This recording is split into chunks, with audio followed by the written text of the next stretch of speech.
Imagine this. You wake up one morning, the sunlight streaming through your window, the world outside humming with its usual rhythm. You stretch, yawn, and for a moment, everything feels normal. But then, like a faint whisper at the edge of your consciousness, a thought creeps in. It's not new, you've felt it before, lurking in the shadows of your mind. It's the faint, unshakable sense that no matter how far you run, how much you change, or how many new lives you try to build, something always follows you. Something you can't quite name, but you know it's there. It's your past. Not the kind of past you can neatly pack away in a photo album or bury under layers of new memories. No, this is something deeper, more insidious. It's the kind of past that shapes your thoughts, your fears, your choices, even when you're convinced you've left it behind. It's the childhood wound that still aches when you hear a certain tone of voice. It's the mistake you made years ago that still haunts your dreams. It's the version of yourself you thought you'd outgrown, but who still whispers in your ear when you're at your most vulnerable. Here's the unsettling paradox. You are not your past. You are not the mistakes you've made, the pain you've endured, or the roles you've played. And yet, your past is not something you can simply discard. It clings to you, not like a shadow, but like a second skin. You can't peel it off without tearing away a part of yourself. So, what are you to do? How do you move forward when the past seems to have a gravitational pull all its own? Think about it. Have you ever tried to reinvent yourself, only to find that the same patterns, the same fears, the same triggers keep resurfacing? Have you ever wondered why, no matter how much you achieve or how much you change, there's always a part of you that feels stuck, as if tethered to a time and place you thought you'd escaped? This is the great question. Why can't you escape your past? It's not just a philosophical musing, it's a deeply personal, often painful reality. You've tried to outrun it, to outsmart it, to bury it under layers of distraction and denial, but it's still there, waiting for you in quiet moments, in unexpected triggers, in the way you react to the world around you. And the harder you try to escape it, the more it seems to tighten its grip. Why is this? Why does the past hold such power over us? Is it because we're wired to remember, to hold on, to carry the weight of what's come before? Or is it because the past isn't just something that happened to us? It's something that lives within us, shaping who we are in ways we can't fully comprehend. Consider this. What if the past isn't just a series of events, but a living, breathing part of your identity? What if it's not something you can escape, but something you must confront, understand, and ultimately integrate? What if the key to moving forward isn't in running away, but in turning around and facing what you've been trying so hard to leave behind? These questions are not meant to comfort you. They're meant to unsettle you, to make you feel the weight of what's at stake. Because the truth is, your past isn't just a story you tell yourself, it's a force that shapes your present and your future. And until you understand its power, its hold on you, you'll never truly be free. But here's the thing. Understanding your past isn't about dwelling on it or letting it define you. It's about unraveling the threads that connect who you were to who you are and who you want to become. It's about recognizing that the past isn't a prison, it's a mirror. And in that mirror, you might just find the key to your liberation. So, as you sit with these questions, as you feel the weight of your own history pressing in, remember this. The journey to understanding your past isn't just about looking back.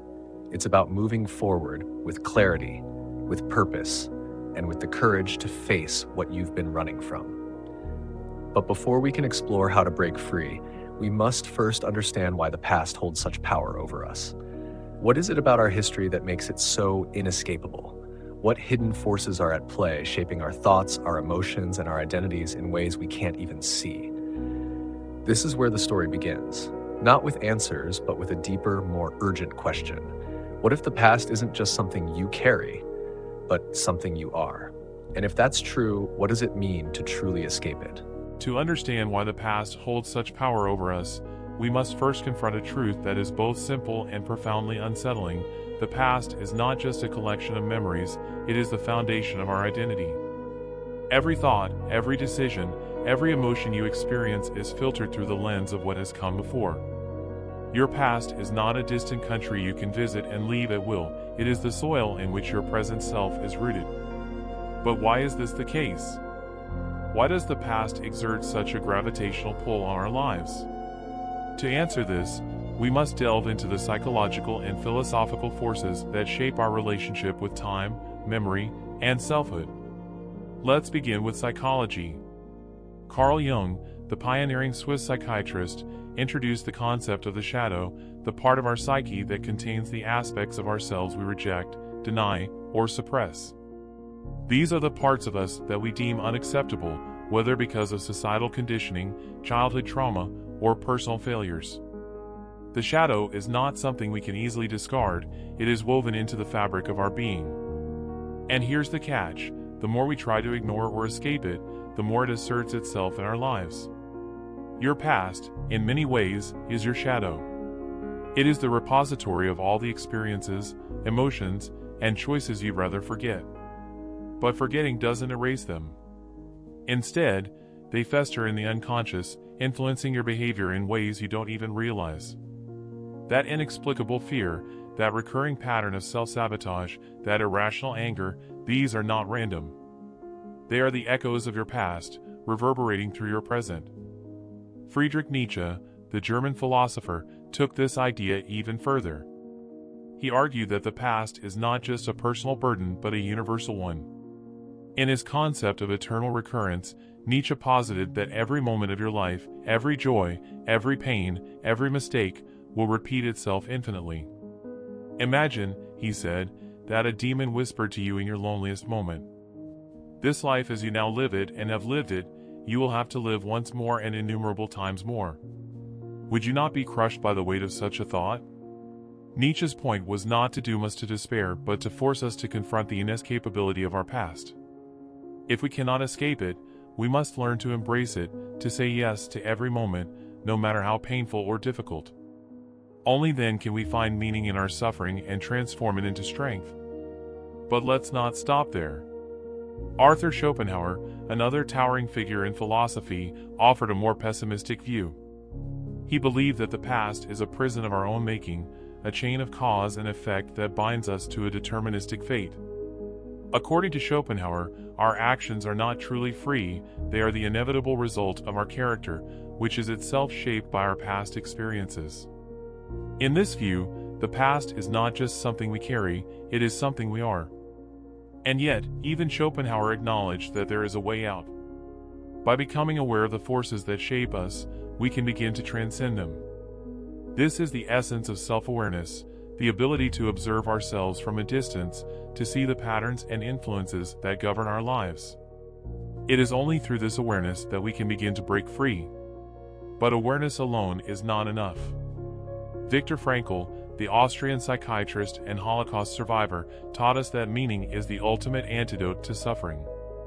In his seminal work Man's Search for Meaning, Frankl argued that even in the most horrific circumstances, we have the power to choose our response. This is not to say that we can erase the past, but we can transform its meaning. What was once a source of pain can become a source of strength, a reminder of our resilience and capacity for growth. So, what does all this mean for you? It means that the past is not just a series of events, it is a living, breathing force that shapes your identity, your choices, and your emotions. It is the shadow you carry, the chain that binds you, the story you tell yourself about who you are. And until you confront it, until you understand its power, you will never truly be free. But here's the twist: the past is not your enemy. It is not something to be escaped or destroyed. It is a part of you, as integral to your being as your bones and blood. The question is not how to escape it, but how to integrate it, how to take the broken pieces of your history and weave them into a story of meaning and purpose. This is the hidden problem. We are not just haunted by our past, we are defined by it. And until we confront this truth, we will remain trapped in a cycle of repetition, forever reliving the same patterns, the same mistakes, the same pain. But there is hope. The past may shape us, but it does not have to control us. By understanding its power, by shining a light on the shadows we carry, we can begin to reclaim our agency. We can begin to write a new story, one that honors the past without being enslaved by it. And yet, this is only the beginning. The past is not just a personal force, it is a societal one. It is woven into the fabric of our culture, our institutions, our collective consciousness. To truly understand its power, we must look beyond ourselves, to the unseen consequences that shape not just our individual lives, but the world we live in. The past is not a solitary force, it is a collective one. It does not exist in isolation, confined to the recesses of your mind. It permeates the world around you, shaping not only your personal reality but the very fabric of society. To understand the full scope of its power, we must widen our lens and examine how the past operates on a larger scale, how it influences cultures, institutions, and the collective human experience.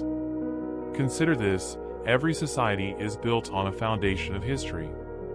The laws we follow, the traditions we uphold, the values we cherish, all of these are inherited from the past. But what happens when that past is flawed? What happens when it is built on injustice, oppression, or violence? The answer is simple: the past becomes a prison, not just for individuals, but for entire generations. Take, for example, the legacy of colonialism. Centuries after the fall of empires, the effects of colonization continue to ripple through the world. Economic disparities, cultural erasure, and systemic racism are not just remnants of the past, they are living, breathing realities. The past, in this sense, is not something that can be neatly confined to history books. It is a force that shapes the present, often in ways we don't even realize. This is what makes the past so insidious.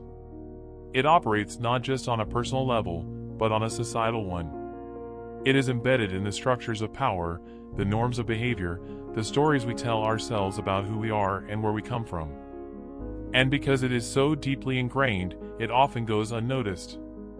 We accept it as the natural order of things, failing to see how it constrains us. But the consequences of this blindness are profound. When we fail to confront the past, we perpetuate its injustices. We repeat its mistakes. We allow its wounds to fester, passing them down from one generation to the next. This is not just a theoretical problem, it is a lived reality. Look at the cycles of poverty, the cycles of violence, the cycles of trauma that plague so many communities. These are not random occurrences. They are the result of a past that has not been reckoned with. And yet, the past is not just a source of suffering, it is also a source of identity. It gives us a sense of belonging, a connection to something larger than ourselves. This is why it is so difficult to let go. To confront the past is to risk losing a part of who we are. It is to question the stories we've been told, the values we've been taught, the identities we've constructed. This tension, between the need to confront the past and the fear of losing ourselves in the process, is at the heart of the human experience. It is what makes the past so inescapable. We are caught between the desire to move forward and the pull of what has come before. But here's the paradox: the more we try to escape the past, the more it tightens its grip. This is because the past is not just something external, it is something internal. It is encoded in our brains, our bodies, our very DNA. Neuroscience offers a fascinating insight into this phenomenon. Our brains are wired to remember, not just as a way of storing information, but as a way of navigating the world. Every experience we have, every emotion we feel, leaves a trace in our neural pathways. These traces form the basis of our habits, our beliefs, our reactions. They are the reason why a certain smell can trigger a flood of memories, or why a particular tone of voice can evoke a visceral response. This is why the past feels so immediate, so real. It is not just a collection of memories, it is a living, breathing part of our biology. And because it is so deeply ingrained, it is incredibly difficult to change. But it's not just our brains that are shaped by the past, it's our bodies as well.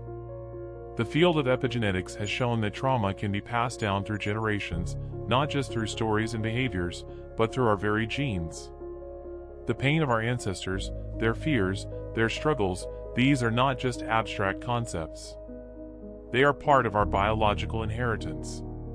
This is the unseen consequence of the past. It is not just a story we tell ourselves, it is a force that shapes our very being. It is in our thoughts, our emotions, our bodies. It is in the air we breathe, the systems we navigate, the world we inhabit. And until we confront it, until we understand its power, we will remain trapped in its grip. But there is a way out. The past may shape us, but it does not have to define us. By becoming aware of its influence, by shining a light on the shadows it casts, we can begin to break free. We can begin to rewrite the story, not just for ourselves, but for future generations. This is the challenge before us, to confront the past, not as a burden to be escaped, but as a force to be understood. To recognize its power, not as something to be feared, but as something to be transformed. And yet, this is only the beginning. To truly break free, we must go deeper. We must challenge the very foundations of our identity, the stories we tell ourselves about who we are and what we are capable of. We must rebel against the forces that bind us, not just in the world around us, but within ourselves. Rebellion begins with a single, radical act, the decision to no longer be a prisoner of your past. This is not a passive process, it is an active, deliberate choice to confront what has shaped you and to reclaim your agency. But rebellion is not just about defiance, it is about transformation. It is about taking the broken pieces of your history and forging them into something new, something powerful, something uniquely yours. To break free from the past, you must first understand that it is not a monolith. It is not a single, unchanging story. It is a collection of moments, experiences, and emotions, some painful, some joyful, all integral to who you are. The key is not to erase these moments, but to reinterpret them. To see them not as chains that bind you, but as tools that can set you free. This is where the work of Jean-Paul Sartre becomes invaluable. The French existentialist philosopher argued that existence precedes essence, that we are not born with a predetermined purpose or identity. Instead, we create ourselves through our choices. This is both a liberating and terrifying idea. It means that you are not defined by your past, you are defined by what you do with it. But how do you begin this process of redefinition? How do you take the raw material of your history and shape it into something new? The answer lies in 3 essential steps: awareness, acceptance, and action. Awareness is the first and most crucial step. You cannot change what you do not see. This means shining a light on the shadows of your past, the wounds, the mistakes, the patterns that have shaped you. It means asking difficult questions. Why do I react this way? What am I afraid of? What stories have I been telling myself about who I am? This is not an easy process. It requires courage, honesty, and a willingness to face discomfort. But it is also profoundly liberating. When you bring your past into the light, you strip it of its power. You see it for what it is, not a destiny, but a starting point. Acceptance is the next step. This does not mean resigning yourself to your past or excusing the harm that has been done to you. It means acknowledging what has happened, without judgment or denial.